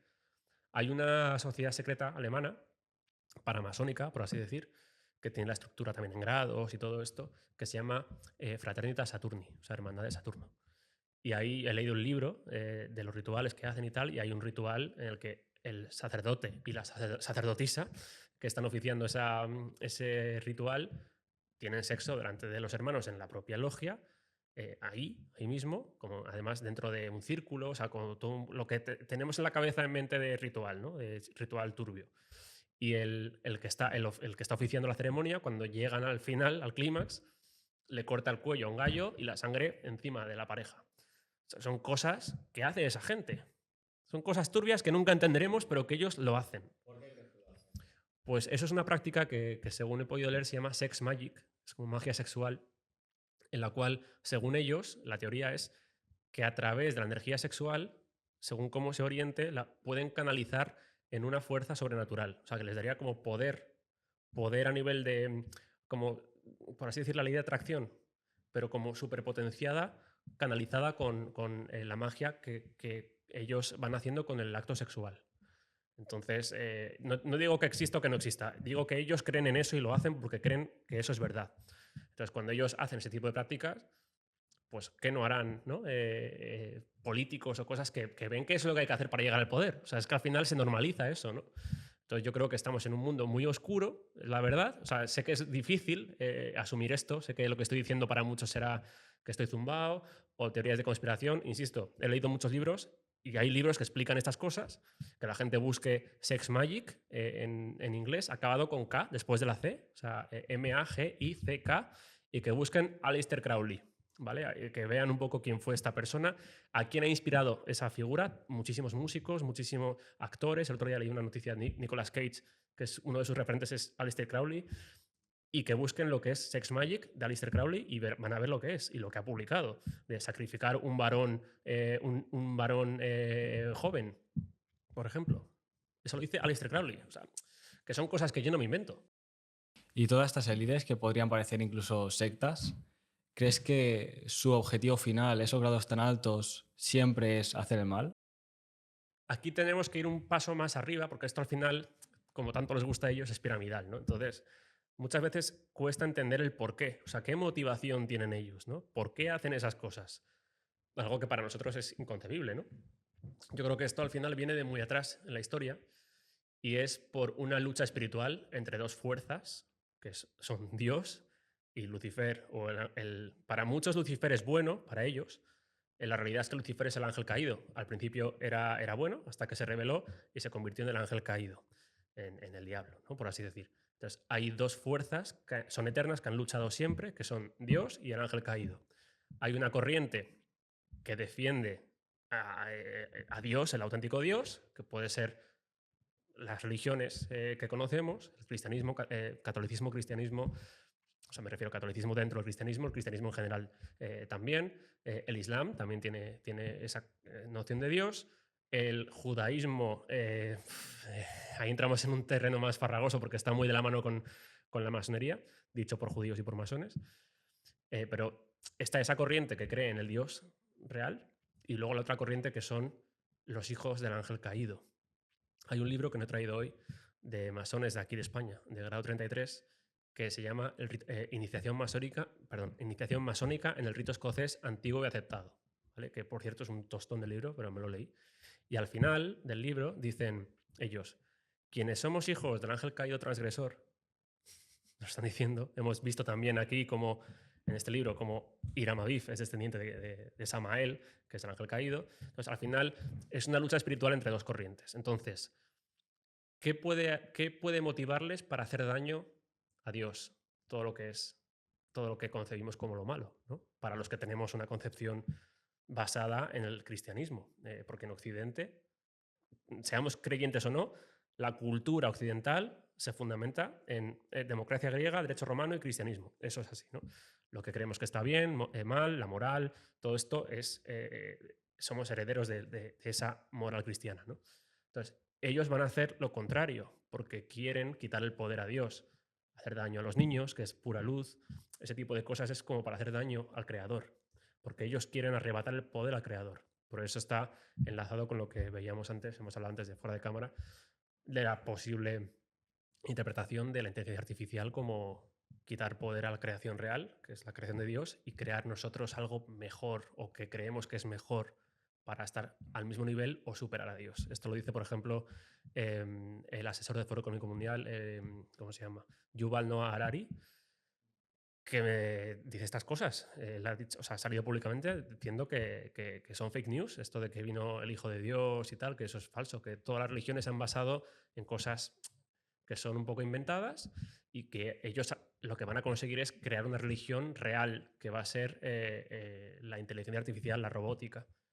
Él dice, Dios solamente, Dios, que no lo niega, dice, Dios solamente ha conseguido, digamos, crear cosas orgánicas. Y dice, árboles, no sé qué, animales. Nosotros vamos a superar su creación y vamos a hacer una inteligencia artificial que va a ser mejor que la de Dios. Su finalidad al final de todo esto, o sea, la finalidad que les motiva, la motivación final, es crear un nuevo mundo despojando a Dios su poder y poniéndose ellos por delante. Eso es como yo lo veo. Cuanto más voy leyendo, más me doy cuenta de qué es esto, ¿no? No es casualidad que estén dando los pasos, cada vez hay menos creyentes, cada vez tal, se intenta eliminar la religión de la educación, incluso se la persigue. Entonces, lo que van a conseguir es, pues eso, primero borrar de lo que venimos, que es lo que hay que hacer. Si quieres poner algo tuyo, primero tienes que quitar lo que había antes. Entonces, quitamos lo que había antes con todo lo que está viendo, destrucción de... La gente ya no sabe de dónde venimos, la gente no sabe si son hombres o mujeres, la gente no tiene ni idea de nada. Entonces, están preparando el terreno para poner ellos su propia doctrina, que es la doctrina luciferina, que es lo que ellos siempre han querido. Y todos son siervos de esa idea. O sea, ellos no quieren ser, a lo mejor a nivel temporal sí, tener esa cota de poder que ellos pueden, pero todos trabajan en pro de un final mayor para ellos, que es traer un nuevo mundo diferente al mundo del que venimos, que es la creación de Dios. Eso es como yo lo veo.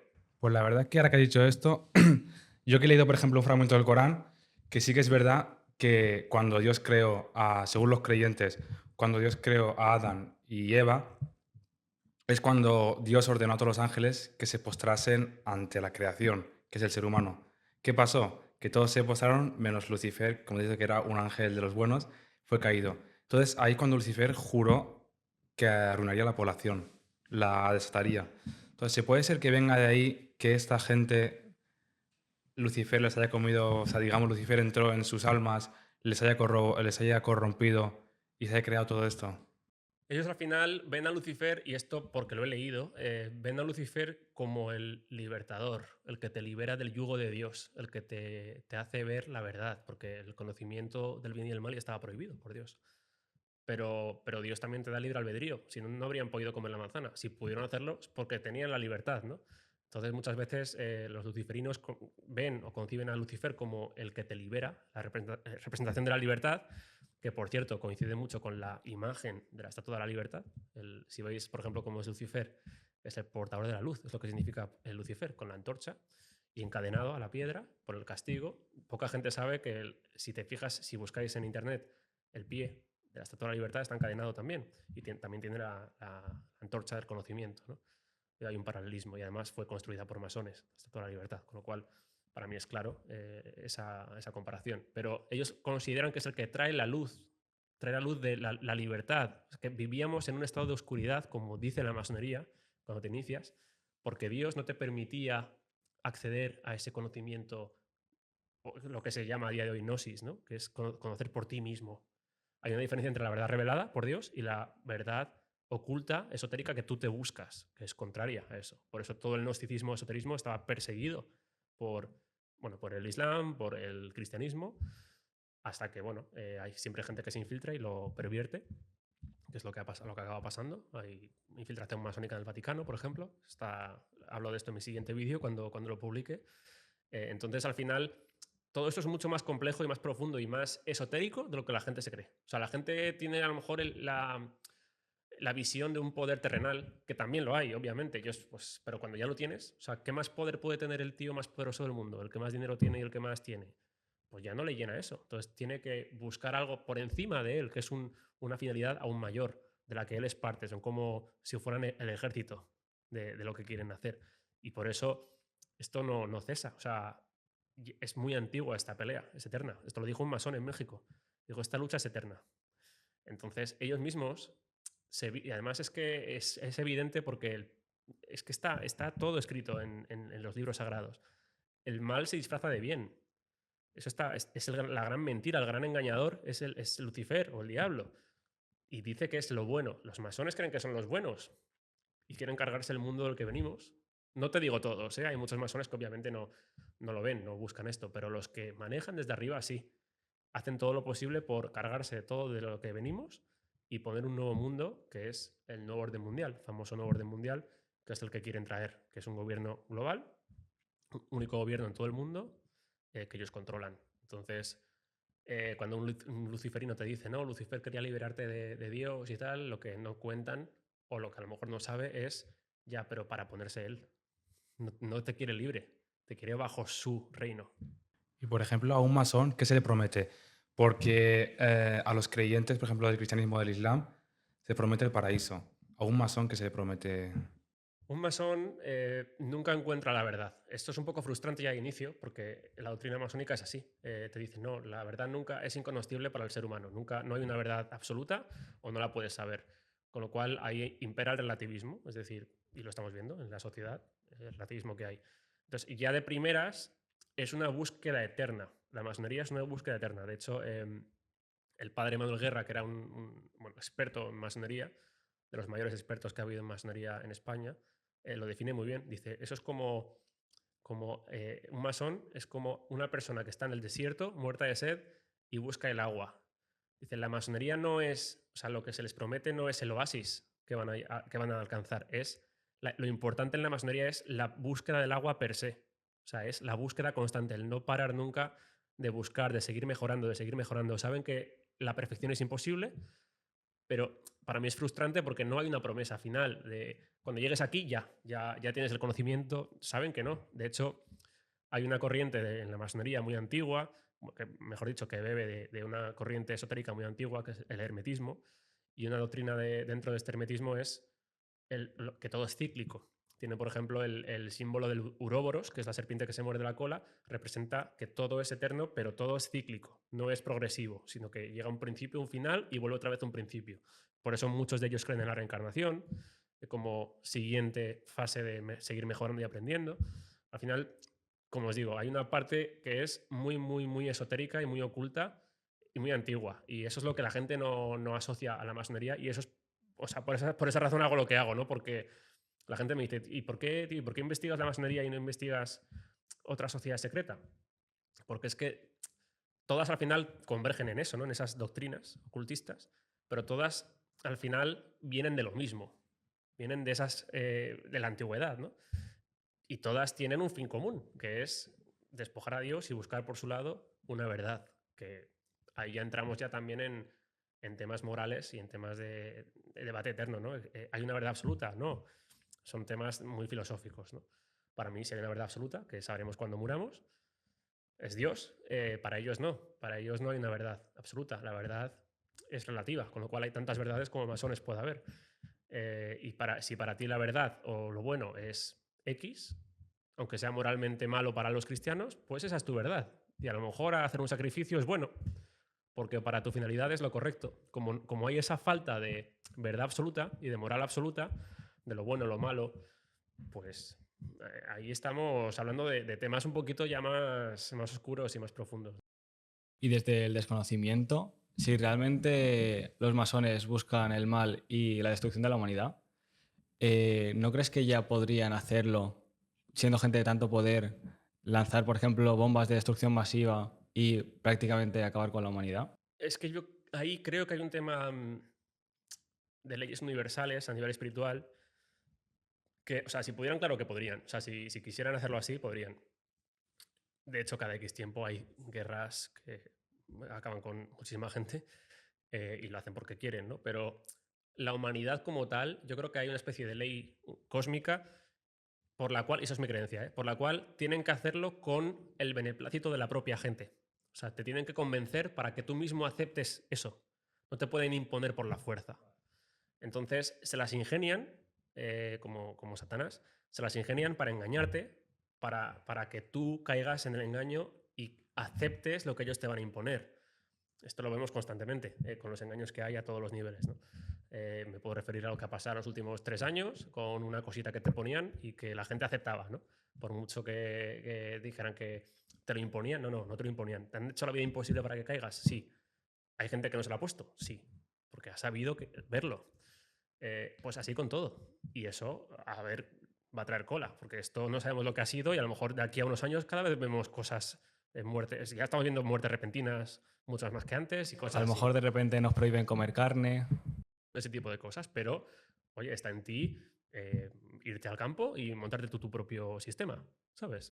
Por ejemplo, ¿dirías que el COVID es algo creado por los masones? Es que aquí hay que tener también cuidado con decir los masones, porque los masones son tantos que hay muchos que han sido engañados también. O sea, yo aquí, los poderosos sí, por los poderosos sí, que ha venido muy bien y que ya anticipaban lo que iba a pasar y casualmente les ha venido bien para hacer lo que querían antes.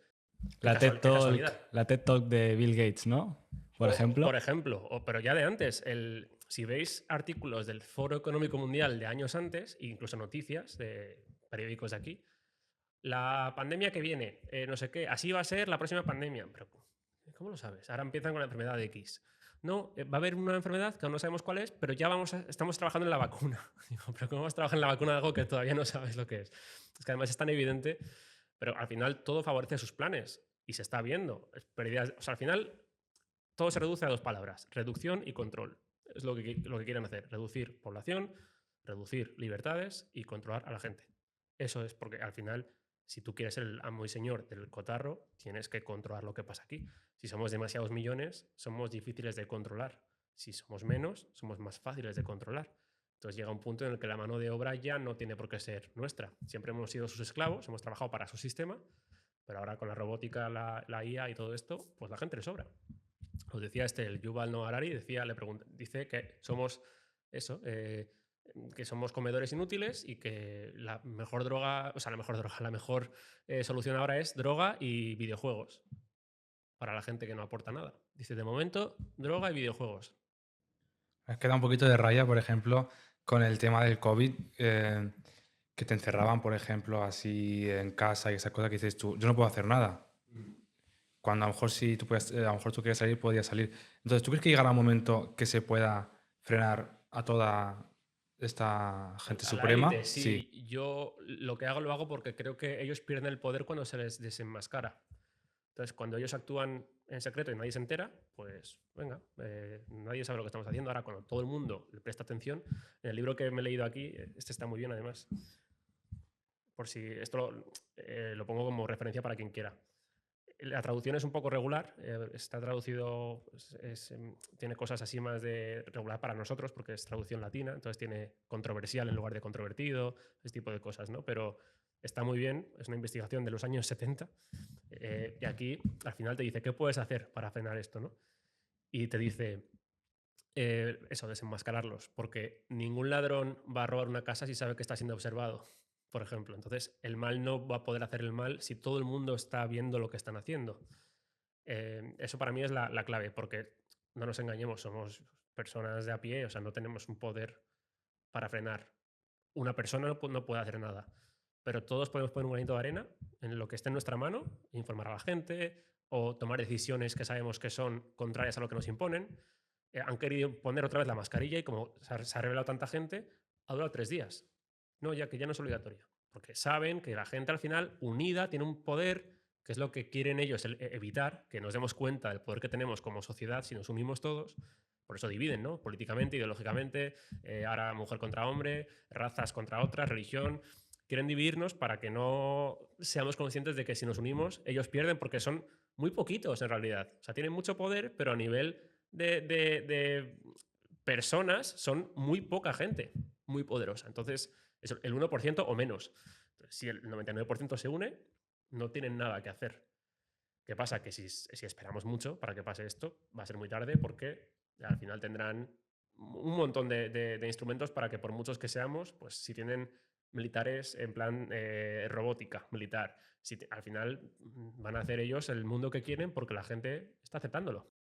Totalmente. Es lo que yo te digo. O sea, sí que para que lo que tú dices, que por ejemplo que la gente nunca se une. Es tan fácil como, por ejemplo, yo qué sé, cualquier ley que salga así que ves que no es justa, yo qué sé, el precio de la gasolina, por ejemplo, el precio de la gasolina que subió un montón. Si toda España se pone de acuerdo en una cosa, van a conseguir lo que el pueblo quiera. Sí, sí, totalmente. ¿Qué es lo primero que hacen cuando empieza a haber gente que rechaza esas normas? Le ponen la etiqueta extrema derecha. Siempre. Fíjate, ¿eh? Ahora con lo del campo, las manifestaciones que ha habido en el campo en España hubo en su momento, estos últimos días ha habido, no sé si sigue habiendo, en Alemania, que han parado las carreteras, han cortado todo, ¿no? Ahí se han unido brutalmente. Y lo poquito que ha llegado aquí, pues claro, eso no interesa difundirlo porque sería un efecto llamada, que, oh, joder, si lo han podido hacer allí y nosotros también. Pero lo primero que llega aquí, porque ya saben que las redes sociales es una manera que la gente se entera de las cosas y no les queda más remedio que informar según su punto de vista, la extrema derecha, los extremistas antigobierno del sector primario, ¿qué pasa? ¿Que todos son de extrema derecha, de la gente que trabaja en el campo? ¿O es que están viendo que están yendo a por el sector primario, también aquí, también en España, que ya les cuesta más producir que no hacerlo, mientras importamos de otros países? Al final, si atacas los sectores clave de la población, la tienes subyugada. Si controlas la economía de un país, la alimentación de un país, las farmacéuticas de un país, la salud, los medios de información, si controlas eso, controlas todo. Entonces, al final, los medios ya los tienen, porque todos hemos visto que han ido a una, cuando ha pasado lo que ha pasado, todos decían lo mismo. Los políticos, en lo importante de verdad, están unidos. Los encierros lo votaron todos, Vox incluido, ¿eh? Bueno, Vox luego dijo que era ilegal, pero en su momento decía estado de alarma, lo quería. El tema de lo que se pone en el brazo. Ninguno lo ha criticado. Han criticado que fuera tan coercitivo, pero todos defienden eso. En lo importante de verdad están todos de acuerdo. Entonces, las diferencias de derecha e izquierda y eso está así montado para que parezca que, y en algún sentido, sí que es verdad que en cierta parcela de poder a pequeña escala puedes hacer ciertas cositas que a lo mejor son más de derechas o más de izquierdas, pero el rumbo general del mundo no lo hacen ni derechas ni izquierdas, lo hace el poder, y el poder tiene control en derechas y en izquierdas. Eso se ve. A poco que estudies un poquito, se ve. De hecho, este libro que he mencionado justo ahora te dice cómo los grandes banqueros de la banca privada estadounidense, Rockefeller, Warburg, todas estas familias, financiaron la revolución bolchevique en Rusia porque les interesaba. O sea, al final todo está unido, ¿vale? Para los poderosos. Y es así, es así. Es lo que decía antes. Es duro darte cuenta de esto, es lo que llaman el despertar, que a mí no me gusta llamarlo así porque hace esa división de despiertos y dormidos, pero al principio pues es frustrante porque te das cuenta del engaño en el que estamos sometidos. Lo normal es que la gente diga, esto es demasiado como para asumirlo, es como derribar tu castillo de naipes. Todo lo que has creído en toda tu vida se desvanece, y entiendo que es muy duro asumirlo, pero si tienes valor y lo asumes, es el primer paso para darte cuenta y tomar acción en lo que hay que hacer, que es desenmascarar a los poderosos que llevan mucho tiempo planeando lo que está pasando ahora y lo que está por venir. Es lo que yo creo. Yo creo que mucha gente también sabe que están desenmascarados, sabe que hay otra verdad que es distinta a la que ellos les han hecho creer, pero sacrifican esa libertad por seguridad. Sí, sí. De hecho, juegan a eso, juegan a eso. Siempre es la amenaza a... Pero lo han hecho todos los regímenes del mundo, la amenaza a... que vienen los comunistas, que vienen los dictadores, que viene la extrema derecha, que viene... Joder, ¿cuál fue el eslogan de Ayuso en las penúltimas elecciones? Libertad o comunismo. Sí, libertad o comunismo. Entonces es como, o estás conmigo o estás contra mí. Al final juegan a la división. Entonces, o sea, es que al final es lo que te digo, ¿no? El comunismo está financiado por los grandes capitalistas. Entonces, ¿qué me vas a contar? ¿Sabes? De libertad o comunismo. Pues tiene mucho sentido si lo piensas, porque si ellos quieren tener el control, o sea, me refiero a los grandes magnates, a los grandes oligarcas, si quieren tener el control de todo, del mundo, es más difícil controlarlo cuando, hablando de banqueros, cuando la economía está descentralizada, ¿vale? En un país. Lo primero que quieren es que toda la riqueza esté controlada por un banco central. De manera que si ese banco central está endeudado y tiene que pedir ayudas a esta gente que tiene más dinero que un país muchas veces, si el que paga manda, si tú estás endeudado, tu país tiene una deuda tremenda y tienes que recurrir a fondos privados, a banca privada, esa gente, llámese Rothschild, Rockefeller y tal, tiene el control, en efecto, del país. Entonces, les beneficia que el Estado o que la economía esté centralizada en el Estado. ¿Qué es lo que busca el comunismo? Que no haya libertad económica y que todo esté centralizado en el Estado. Que todo parta del Estado y lo reparte al Estado. Entonces, ahí ambos puntos de vista coinciden. Ambos quieren, tanto la banca privada como los comunistas quieren que el Estado sea el dueño y señor de la economía de un país. Unos porque creen, engañados, que lo va a repartir de forma equitativa para todo el mundo y qué tal. Y los otros porque van a tener el poder controlable en pocas manos, que es la banca central. De hecho, fueron los que crearon la Reserva Federal de Estados Unidos, que es la primera banca central de Estados Unidos. Ellos crearon eso y luego financiaron el comunismo. Entonces, al final, si quieres tener el control de todo el mundo, tienes que entrar poquito a poquito en todas partes del mundo.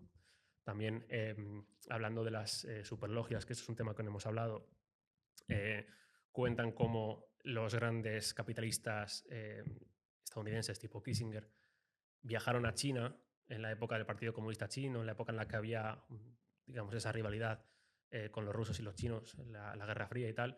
Entraron en China para, digamos, poco a poco incorporar o hacer o provocar una apertura, un aperturismo de China hacia Occidente, para que los dueños de China, que luego ellos favorecen el comunismo, ellos tengan mucha riqueza. Y eso es un poco lo que quieren siempre, desde siempre, que ellos tengan mucha riqueza y el pueblo viva del comunismo, viva de lo que el Estado les da. Y se está favoreciendo eso en todas partes, la paga universal, que la gente no tenga libertad. Si al final tú dependes del Estado, no tienes libertad para vivir por ti mismo.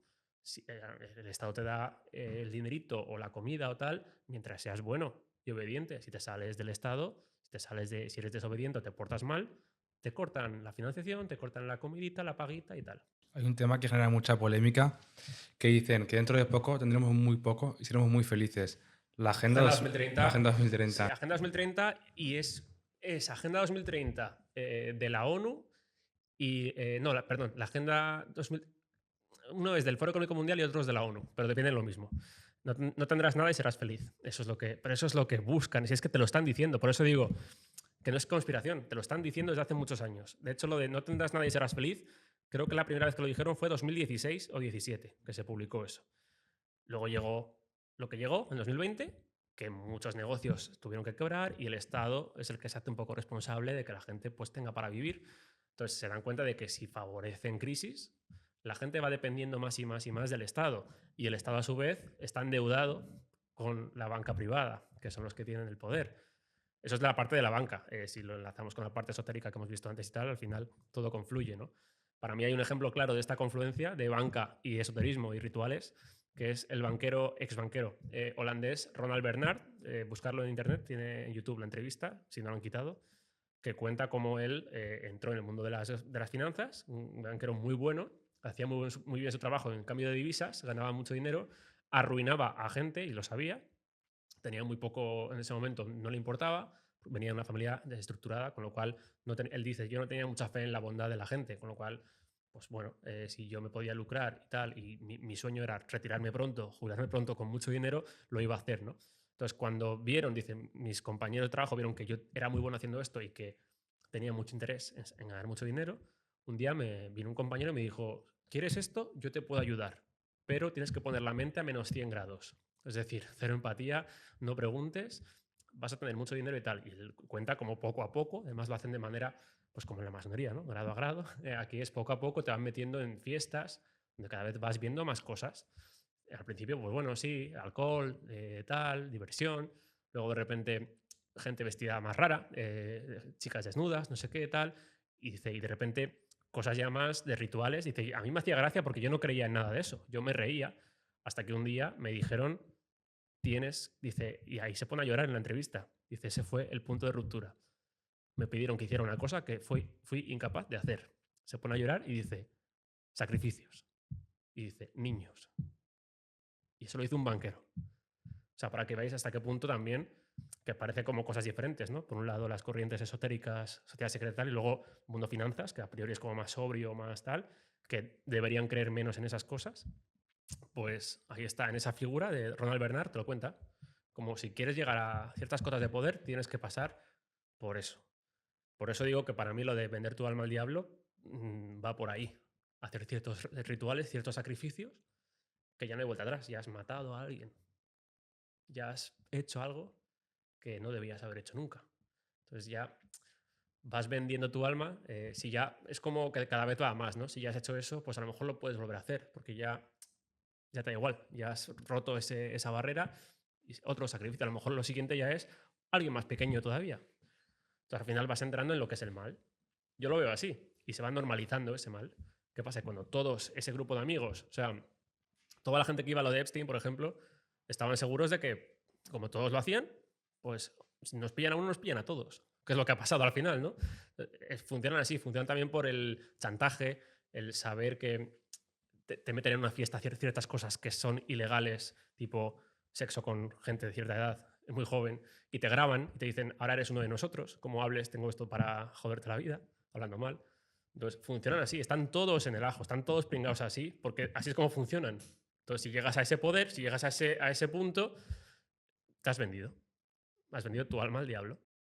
Por ejemplo, con este banquero, al no aceptar lo que se supone que es matar a ese niño, ¿qué pasó con él posteriormente? Él dice que, bueno, creo que en el trabajo le hicieron la vida imposible, tuvo que dejarlo y creo que, no recuerdo bien porque lo había hace tiempo, pero creo que dice que él mismo entró en tal crisis que le pasó algo, o sea, como algo que psicosomatizó algo y creo que entró en coma durante varios meses.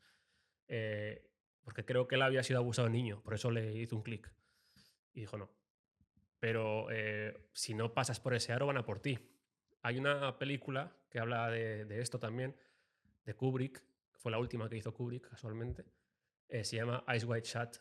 Sale Tom Cruise y Nicole Kidman y la trama va de que, bueno, Tom Cruise acaba descubriendo por casualidad, ve a un antiguo amigo de la universidad que le dice, tienes que venir a mis fiestas, ya verás, no sé qué tal, porque Tom Cruise es un médico que va a fiestas de gente muy poderosa y tal, pero no hay nada raro. Hasta que en una de esas fiestas ve a este antiguo amigo, dice, deberías ver las fiestas a las que voy.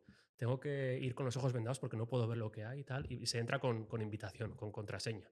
Entonces le sonsaca la contraseña y Tom Cruise entra sin saber lo que va a ver. Le dice, lo único que tienes que llevar es una máscara y una capucha negra. O sea, como vestido tipo secta, ¿no?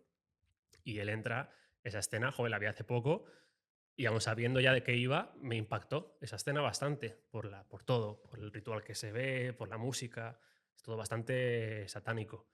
Y al final de la película, bueno, a Tom Cruise le pillan en esa escena, se hace un poco de spoiler a la gente, pero bueno, ya es antigua esa peli. En la escena final le dice un conocido suyo, dice, ¿por qué hiciste eso? Dice, yo estuve allí en la noche de ayer y vi, al final él se libra porque otra toma su lugar en el sacrificio, ¿no? Y dice, yo estuve allí y no sabes dónde te has metido. Dice, había gente allí, en esas fiestas hay gente que si te dijera los nombres, que no te lo voy a decir, no podrías dormir esta noche. Como diciendo, gente muy conocida que hace ese tipo de rituales que además luego coinciden con el que os he comentado antes de la Hermandad de Saturno, la de la sociedad alemana, que también es tipo, van con máscaras, con capuchas, con túnicas y tienen sexo ahí mismo, ¿no? Es muy parecido. Entonces, lo que te digo, ¿no? Vas atando cabos y dices, joder, si esto está documentado y que existe, Kubrick ha hecho una película que muestra ese tipo de rituales, como que, joder, es verdad. Y además te dice que es gente muy poderosa, pues ahí vamos, ¿no? Lo que la gente tiene que entender es que eso que ridiculizan públicamente de creencias en este tipo de esoterismo y tal, que es cosa de magufo, tal, ellos creen en eso. Ellos tienen mucha creencia en eso, creen en poderes sobrenaturales y los buscan y quieren que esos poderes les den a ellos poder aquí, terrenal.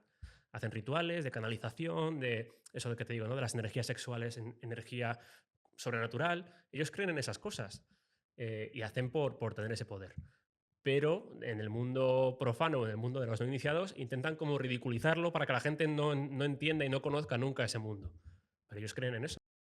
Si yo llego a ser un masón, por ejemplo, y llegas a un rango importante, ¿para dejarlo tendrías problemas? Por lo que he podido leer, sí. Sí, en el caso, por ejemplo, de dos masones franceses, ambos eran funcionarios y cuando dejaron la masonería, dicen que, fíjate que dicen, es casi imposible que te echen siendo funcionario, pues nos echaron a los dos. Nos dejaron de hablarlos, o sea, todas las amistades que te vienen en esos círculos, cuando ya no eres de ellos, ya ni te hablan. O sea, todo lo que te dan, te lo quitan al momento. Te hacen la vida imposible. Temas también más esotéricos o raros, tipo uno de ellos dice que su chica, su mujer, bueno, en ese momento era su novia, siempre bebía un vaso de agua por la noche, se lo dejaba en la mesilla y tal. Dice, y cuando me estaba saliendo de ahí, cada mañana el vaso aparecía negro, el agua, aparecía negra. Hasta que lo hablé con un amigo y me dijo, prueba a poner agua bendita al lado. Dice, puse el vaso normal y el vaso de agua bendita y al día siguiente el vaso normal estaba negro, el agua, y el agua bendita no. O sea, cosas como que se empiezan a manifestar el mal en cosas así raras, más paranormales, de tipo brujería, cuando te empiezas a salir de eso. El otro masón francés habla de que, por ejemplo, cuando se dio cuenta después, porque claro, muchas veces estás, como dicen, ¿no? Que los árboles no te dejan ver el bosque. Estás tan metido ahí que no lo ves hasta que no lo miras en retrospectiva y dices, joder, lo tuve delante y no lo vi. Decía, haciendo tantas veces el ritual este que os decía de la cadena de unión, el de dar las manos así cruzadas, dice, hay algo de físico ahí, que es verdad que la energía como que se va como... Además se ponen en círculos los hermanos que se dan la mano así y hacen como un engranaje, como que eres un eslabón de la cadena, y esa energía es como que se mueve entre ellos. Y dice, cuando yo oficiaba como venerable maestro esa logia, una vez, dice, aparte de dar la mano así, tienes que sacudir 3 veces, hacer como 1, 2 y 3, número 3, ¿no? Otra vez. Dice, pues a la tercera vez, dice, ese día sentí como una energía, como un rayo que entraba dentro de mí y me quedé, incluso, no sé si se cae al suelo o se paralizó. Dice, hay algo de real en los rituales en cuanto a poder a través del esoterismo que se convierte en algo físico, en algo cuantificable, como es la energía, ese tipo de cosas, ¿no? Y él te habla dice, yo estoy seguro de que con cada pequeño ritual que íbamos haciendo, él, claro, luego se convirtió al catolicismo y lo ve desde ese prisma, ¿no? Pero dice, yo estoy convencido de que cada pequeño ritual que hacíamos abrías un poquito tu alma al mal, a que entrara dentro de ti el diablo, poco a poco, con cada ritual. Hasta que cuando te quieres ir de ahí, dice, el diablo se manifiesta, el mal se manifiesta. Entonces al otro le pasó lo del agua, a este decía que yendo a confesarse empezaban a tener pensamientos como eres tonto, eres no sé qué. Y él decía, padre, me están hablando. Y dice, lo sé, no le hagas caso, tal. Dice, me empezó a dar un ataque de tos que no pude controlar, no estaba enfermo. Y el cura me dijo, no he querido avisar, pero sabía que esto iba a pasar porque más gente que ha venido también de estas sociedades secretas a confesarse conmigo, a salir de ese mal, una reacción física natural es que te entra tos, estás echándolo al mal. Entonces, la gente se puede reír, se puede reír, obviamente. Mucha gente dirá, qué absurdez, qué ridiculez, qué crédulo es este tío. Pero cuando lo dice tanta gente y ellos creen en eso, y el mal cree en el poder que ellos adquieren por esos rituales, es que es lo que digo, ¿no? Tú puedes ser ateo o puedes no creer, pero el tema es que ellos creen y hacen cosas en base a esas creencias esotéricas. Entonces, si la gente que tiene poder hace esas cosas, da igual que tú creas o que no creas, ellos creen. Esa es la clave. Y ellos hacen rituales turbios porque les da poder. Aunque tú no creas, ellos sí, y lo van a seguir haciendo. Ese es el tema. Y para una persona que está así confesándose con un ataque de tos exagerado o que puede pensar que tiene el mal dentro, ahí podría entrar, por ejemplo, el papel de un exorcista. Sí, si es muy heavy, sí. De hecho, ahora, si lo piensas, ¿cuándo se manifestaba esa tos? Cuando estabas delante de alguien que te estaba confesando. Entonces, si ha sido ahí estaríamos hablando ya de una posesión, ¿no? Él no es tanto una posesión, sino que tú has sido un instrumento del mal. Con lo cual, si dejas de ser ya ese instrumento y lo estás sacando dentro de ti, no es que te haya poseído tipo El Exorcista, la película, ¿no? Pero sí que ha estado cierta parte de ese mal dentro de ti. Entonces, cuando lo sacas, se manifiesta físicamente de ciertas maneras. Y una de ellas será, por lo visto, esos ataques de tos, esos pensamientos. Además, el otro masón, el del agua que decía, también decía que cuando se alejó de todo esto, se alejó de todas las prácticas esotéricas que hacían, del tarot, de astrología, todo eso, que para ellos son como herramientas del mal. Y decía, y mi pareja me acuerdo que en el coche empezó a decir, oye, pues si estamos saliendo de esto, vamos a tener que dejar de hacer también lecturas de cartas, tal. Y dice él, y ahí me puse a gritar, cállate, es que eso no sé qué tal. Y dice, y ahí me di cuenta de que no era yo, era el mal manifestándose a través de mí, de incluso me vas a quitar lo poco que puedo hacer de mal contigo, que es la lectura de cartas, tarot y tal. Entonces dice, ahí me di cuenta a posteriori que era el mal manifestándose a través de mí, gritando, eres tonta, no sé qué, tal, ¿sabes? O sea que, obviamente, esto son creencias, ¿no? La gente es libre de creer lo que quiera. Yo tengo cada vez, cuanto más leo, esto lo he dicho en alguna entrevista, yo vengo de una educación, pues lo que os digo, ¿no? Nunca he sido realmente muy practicante, pero sí que siempre he sido creyente. Pero cuanto más leo de esto, más cristiano me hago, por rechazo. O sea, si esto es a lo que te llevan, mi posición natural es ponerme al otro lado. Y el otro lado es lo que quieren destruir, que son las bases de las que venimos, que son las religiones, cristianismo. ¿Qué atacan sobre todo a la masonería? Ellos dirán que es al revés, que ellos atacan a la masonería, pero ¿la masonería contra qué está? contra cristianismo, contra el islam, por ejemplo. Por eso el islam va contra la masonería, lo tiene prohibido a nivel oficial. No puedes ser masón si eres musulmán. Oficialmente el cristianismo también, pero ya es tarde. El cristianismo ya ha sido infiltrado hace tiempo, ¿no? Pero el islam es un poco el bastión que está resistiendo contra la masonería, porque saben que es el otro bando, es lo que quieren destruir. Entonces, si ellos quieren destruir eso, y para mí ellos representan el mal, porque hemos visto en este libro, entre otras cosas, que se consideran hijos del ángel caído, pues mi posicionamiento va a ser el contrario. No soy practicante, no voy a misa, tengo que decirlo, pero sí que tengo cada vez más creencia en Jesucristo, en Dios, porque es lo que ellos quieren destruir. Porque la masonería se inventó. ¿En qué siglo más o menos? ¿En qué época? La masonería actual, la que tenemos a día de hoy, que se llama masonería especulativa, es del 1717, ¿vale? Principios del siglo XVIII. Pero ellos vienen de otra masonería anterior, que era la masonería operativa, que era la que decía antes, de los constructores de templos, de iglesias en Europa. Y a su vez, ellos se consideran herederos de, y ahí tenemos que dividir entre, o diferenciar lo que está documentado de verdad, que es verdad que en la Edad Media había masones operativos que eran constructores, eso se sabe, de la leyenda masónica, que para ellos van cada vez más atrás en el tiempo, y ellos dicen que el primer masón fue Adán, para que os hagáis una idea. O sea, para la masonería es más antigua que casi que el propio ser humano, ¿no? Pero obviamente estos son leyendas. Muchos creen en eso, pero no hay evidencias de que eso sea así, ¿no? Lo que sí que hay evidencias es que eran constructores medievales de templos y de iglesias, que eran pues esos primeros masones, que eran, de hecho, masón en francés es albañil, es constructor. Y por eso hay tanto simbolismo a día de hoy que ha mantenido la escuadra, el compás, son instrumentos de arquitectura y han mantenido muchos símbolos de la construcción a día de hoy. El mallete, el cincel, la plomada, el nivel, son todo herramientas de constructores, lo que pasa es que le han dado un significado nuevo. Lo que decía antes, mantienen significante y cambian significado. Pues ahora el compás, la escuadra, no significa, no tienen el significado original de la construcción, sino que, por ejemplo, la escuadra es la rectitud en tus acciones. Pues ese tipo de nuevos significados más morales que a los que les dan estos símbolos que son de toda la vida, ¿no? Pero les dan este nuevo significado. No solamente de constructores, hay símbolos de todo tipo, ¿no? Hermetistas, alquímicos, de la cábala, incluso a nivel no solamente de herramientas de construcción, sino de la propia arquitectura, ¿no? Las columnas, el arco, todo esto tiene significado para los masones, un significado simbólico. Y antes del siglo XVI, XVII, que fueron los primeros orígenes, ¿qué era lo que simbolizaba ese mal? Porque el cristianismo y tal, que es lo que simboliza, por lo que estamos hablando, el bien, seguía existiendo y existía, pero no había la masonería, entonces, ¿qué simbolizaba el mal? Lo inmediatamente anterior, predecesor a la masonería, es los templarios. Ellos se consideran herederos de los templarios. Y los templarios, que es medieval, la orden oficial, como digo, ¿no? Tenía los anillos exteriores, que es lo que todo el mundo conocemos, que son los monjes soldados, que eran pues, soldados y aprobados por el catolicismo, para que oficialmente lo que hacían era defender la peregrinación de todos los viajeros que iban a Tierra Santa. Ellos defendían ante los ataques de pues, posibles enemigos, ¿no?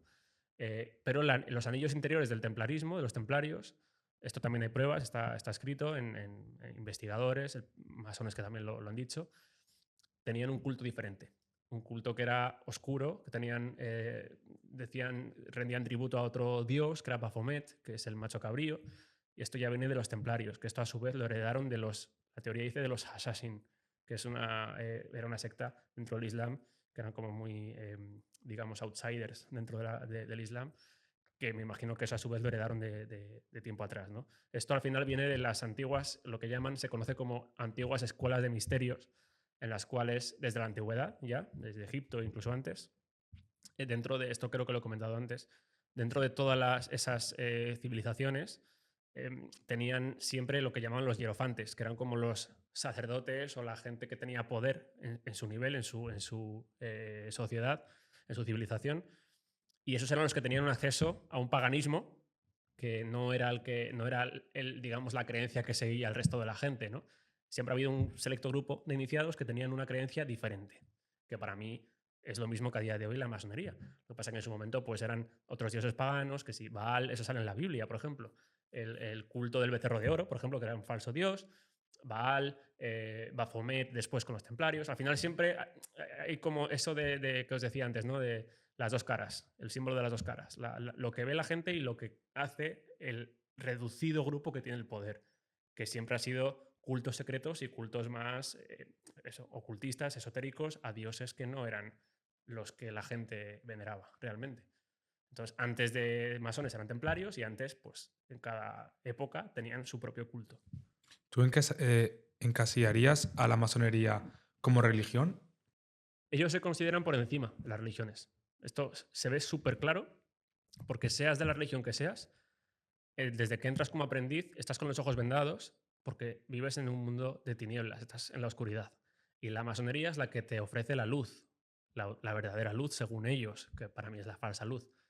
Entonces, seas de la religión que seas, ellos dicen que aceptan a todo el mundo, siempre que seas creyente en lo que os decía la regular. Creyente en un dios, no tiene por qué ser un dios específico, sino creyente en algo más, ¿no? Entonces, te aceptan, pero tienes que entrar con los ojos vendados y la masonería te ofrece la luz, porque ellos ponen todas las religiones al mismo nivel, todos tienen sus creencias, pero estás en la oscuridad, seas de la religión que seas. Y es la masonería, por encima de las religiones, la que te acerca a la verdad. Te acerca, como decía antes, nunca te la va a dar del todo porque ellos no creen que haya una verdad absoluta, pero la búsqueda de la verdad te la va a ofrecer la masonería. Todo lo demás vives en la oscuridad, es como decir, vives en la ignorancia.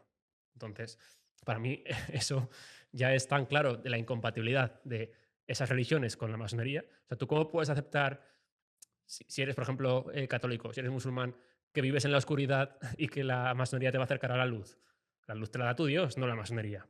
Al final son cosas que son súper evidentes, pero para mí es la explicación de por qué ellos se consideran por encima de las religiones, porque cualquier religión solamente te va a ofrecer oscuridad. La masonería te ofrece luz, con lo cual están por encima. Yo y el Javi hemos encontrado unos cuantos mitos sobre la masonería y nos gustaría que digas si son verdad o mentira, ¿vale? Así lo sé, a ver, que yo tampoco sé aquí el oráculo. ¿Empiezas tú con el primero, Javi? Vale. ¿Es cierto que la masonería tiene un control mundial secreto? Lo hemos visto antes. El libro lo tenía por aquí. O sea, lo he leído antes. Si eres masón, personalmente o estás rodeado de masones, llegas al poder. Si no, no. Entonces sí. Espera, ¿y tú crees que, por ejemplo, si cogemos una lista de todos los presidentes, todos los miembros del World Economic Forum, toda la lista Forbes, todos son masones? No tienen por qué serlo, pero si su gabinete o su círculo sí lo es, hay lo que decía, hay profanos útiles o masones sin mandil. Es decir, que les viene bien a la masonería porque va a seguir su doctrina, aunque tú no lo seas. Lo que no puede pasar es que llegues al poder siendo contrario. Porque entonces lo que pasa es, a lo mejor, lo que hemos visto hace unos años con Trump, que ha sido súper evidente el ataque de todo el mundo contra una persona que no se ha metido en ninguna guerra a nadie y tal. Entonces, al final, se ve, cuando todo el mundo se pone de acuerdo para ir contra alguien, sospecha. A lo mejor esa persona tiene más razón y por eso todo el mundo va en contra de él, ¿no? Por ejemplo, en el caso de Estados Unidos, casi todos los presidentes de la historia de Estados Unidos han sido masones. Algunos no, por ejemplo, Kennedy no lo fue, pero todo el gabinete de Kennedy eran masones. Entonces, al final, ¿qué le pasó a Kennedy? Hizo un discurso contra las sociedades secretas y todos sabemos cómo acabó Kennedy. O sea que para mí es evidente. Claro, que luego, por ejemplo, tú ves a Obama, que era pastor y ha llegado a ser presidente, que no dices, bueno, o sea, dices, a lo mejor ha trabajado, pero dices, ¿cómo ha llegado hasta ahí, sabes? Siendo pastor a No, presidente. Obama es masón. Obama es masón. Dicho por masones. O sea, es uno de esos masones que se sabe que es masón. Que me hace mucha gracia porque como ellos defienden la masonería, incluso la que habla bien de la masonería, ¿no? Los masones que hablan de la filantropía y el desarrollo, la libertad, el progreso y tal, ponen como ejemplo a Obama cuando es un presidente que no recuerdo cuántas bombas por minuto o cada X minutos tiraban una bomba. No sé cuántos países hubo en guerra con la administración Obama y lo ponen como ejemplo del progreso. Pues bueno, ahí tenemos un ejemplo, ¿no? Pero Obama además es una logia Prince Hall. La masonería Prince Hall es la que acepta a personas negras, que eso originalmente no lo aceptaban. De hecho, hay figuras de la masonería muy ilustres, como Albert Pike, que eran racistas, eran anti personas negras. Y luego, posteriormente, otra rama de la masonería empezó a aceptar a personas negras en logias que llaman Prince Hall, porque el primer masón negro se llamaba Prince Hall. Entonces, Obama viene de una logia Prince Hall, pero es masón. Hay más mitos, pero en verdad todos están respondidos ya. O sea, adoración al diablo, rituales violentos. Todo esto nos ha quedado claro que sí, que se da en la masonería. Es verdad que no en toda, esto lo quiero dejar claro porque habrá gente que vea este vídeo y diga, yo soy masón o conozco a no sé quién y no hacemos nada de eso. Pues lo que os decía, hay que dejar claro que hay una masonería visible y otra invisible, dicho por masones como Manly Palmer Hall o Albert Pike, que decía que son intencionalmente engañados los de abajo. Entonces, no me vale con que me digas yo soy masón y es mentira. Es que hay otros masones que están por encima de ti que han dicho que hay dos masonerías y a lo mejor tú estás en la que no se hace eso y hay otra que sí se hace eso, que no la conoces. Entonces, no quiere decir que todos los masones vayan a una y estén metidos en eso. No, no, no. Hay masones que de corazón creen que es lo correcto. Vale, hacemos las preguntas de la realidad aumentada. Vale, me parece bien. Vale, estas son preguntas que ha hecho nuestra comunidad privada a través de Patreon y nosotros te las trasladamos a ti para que las respondas. ¿Un masón nace o se hace? Existen miembros femeninos dentro de la masonería, pero vamos a añadir en la masonería que hay en España. Los masones históricamente están catalogados como una institución envuelta en misterio, poder y secretismo. ¿Existe alguna logia en España con la influencia suficiente como para derrocar un gobierno? ¿Por qué crees que se relaciona el mundo de la élite con la masonería? Pues yo tengo entendido que si eres masón y ves a otro masón que te dice que es masón, tienes que ayudarle sí o sí.